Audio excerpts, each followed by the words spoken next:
So I do realize that there are a lot of car brands that also make fragrances. Of course, Ferrari is a very popular one. Our friend Chad from A Gentleman's Journey should know, and he's actually gifted me a bunch of them. So today we're not focusing on Ferrari, but a fragrance called Momentum Unbreakable, and this one is by the brand Bentley. This one reminds me of a very expensive niche fragrance, so I'm excited to give you my thoughts on this fragrance, let you know what it is, and if I think it's worth the price, so make sure to stay tuned.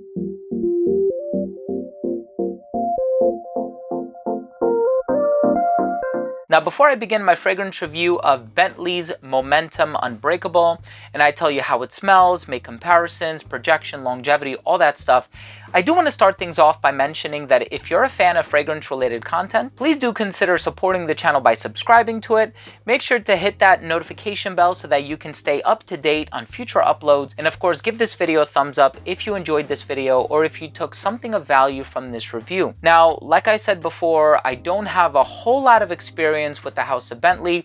I know Mercedes-Benz makes fragrances as well. So does Ferrari and many other brands. But here we have a really interesting fragrance with an amazing price. So I do want to mention that if you're interested in purchasing this one, you may do so at fragrancebuy.ca.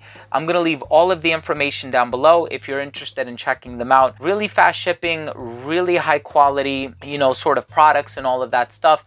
A lot of really hard to find niche and designer fragrances as well. And so this one has an interesting note breakdown. So there's orange, there's papyrus, there's vetiver, there's immortelle, which kind of has like this hay, tobacco, and honey kind of a vibe. And of course, there's also violet and lavender. So yeah, I might as well just let the cat out of the bag. This one kind of reminds me of Santal 33 by Le Labo, but it actually reminds me of a more masculine version of Santal 33 by Le Labo. And it's so funny because I had my wife smell this one and she fell in love with it.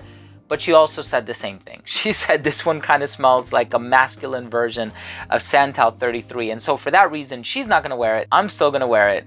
I'm excited to give you my thoughts on the smell and give you the whole breakdown. Let's take a quick look at the presentation.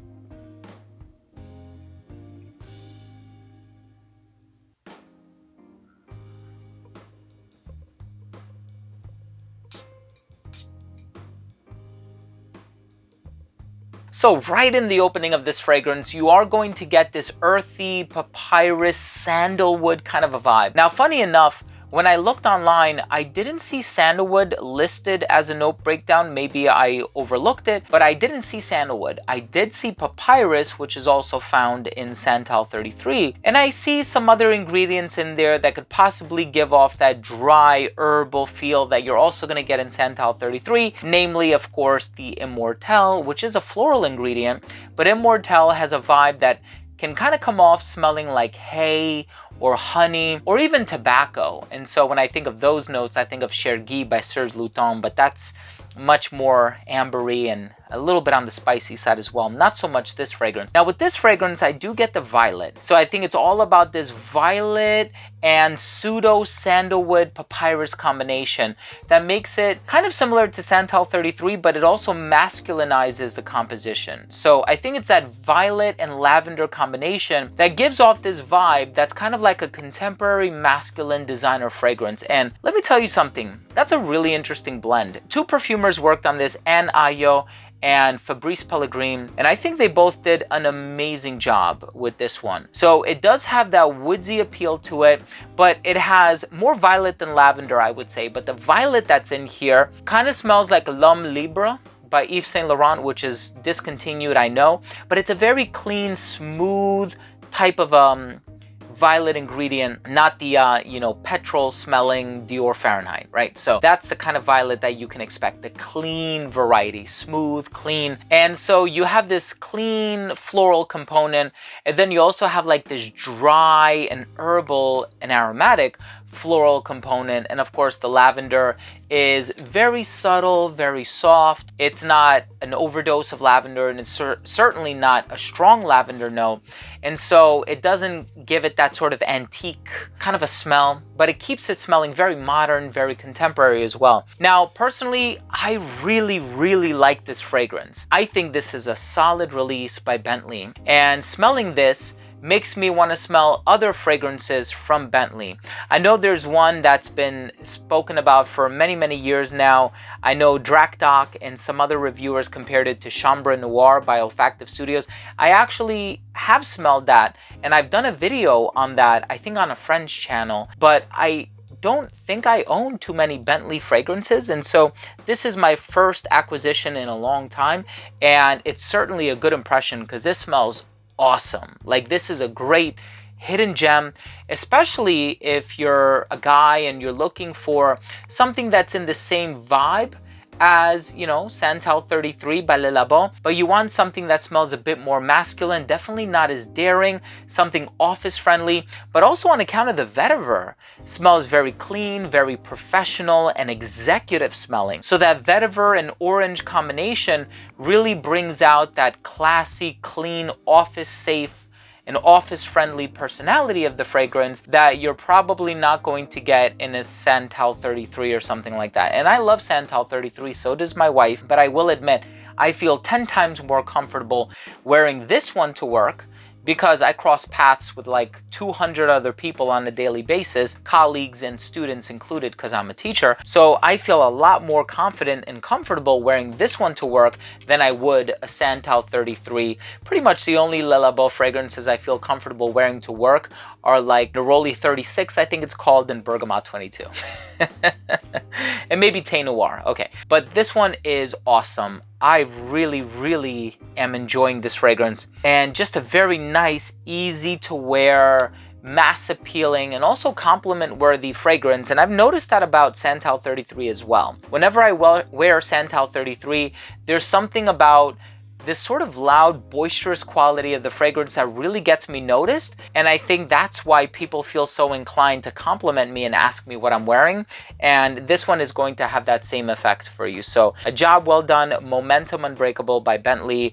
I'm definitely going to pick up more from the line to see what else is out there. Maybe I can find some other hidden gems as well. Let's go ahead and finish things off with my overall assessment. So first up, in terms of the uniqueness and the overall smell, definitely a unique fragrance, but keeping in mind that it is going to remind you somewhat of Santal 33, and there's a lot of other fragrances out there that will remind you of Santal 33, like Dunhill Century being one of them. There are so many fragrances by Zara that are in that vibe. And so this one definitely gives you a more modern, contemporary, masculine vibe on account of the violet and the lavender. Very well done. I really like the direction they took this fragrance in. And so even though I did make several comparisons to Santal 33, just bear in mind they're mild comparisons, just to sort of put you in the frame of mind of what this one smells like and what you can expect from it, but it does do its own thing. Longevity on this one is about 7 hours. Projection was great for the first half hour of application. Didn't start to sit closer to the skin until the 5-hour mark. Versatility is very good. You can wear this one dressed up because it does give off this formal, professional, office type of a vibe, but you can wear this one casually too because of the price point. FragranceBuy.ca has it for a really good price. I think this one does lean traditionally masculine, and this one is great for all times of the year. I think the performance is good enough, and there are a lot of heavy ingredients in there like the papyrus and the vetiver, among other things, that would work really well in the colder weather, but the violet and the lavender makes it very open and appropriate for the hotter weather as well. So very versatile fragrance. Really appreciate that about this fragrance. Presentation is really nice, heavy bottle, snug fit on the cap, and I really like the texture of this thing that covers the perimeter of the bottle, front and back. So my final verdict on this fragrance is it's an awesome fragrance. It's a hidden gem because you're not going to find this in too many major department stores. FragranceBuy.ca has it for an amazing price at the moment, so definitely check them out when it comes to this. If you're a fan of the Santal 33 DNA, but you want a version of it that smells more masculine, but also very clean, polished, that will also get you compliments. Definitely check out Bentley Momentum Unbreakable. So there you have it, ladies and gents. Thank you for joining me. That was my review of Bentley Momentum Unbreakable. If you've tried this or any other fragrance by Bentley, let me know what you think. Leave your comments down below. Also, if you took something of value from this video, please don't forget to subscribe, hit the bell, give it a thumbs up. It would help so much with the YouTube algorithm. Love you guys, and we'll see you tomorrow. Bye.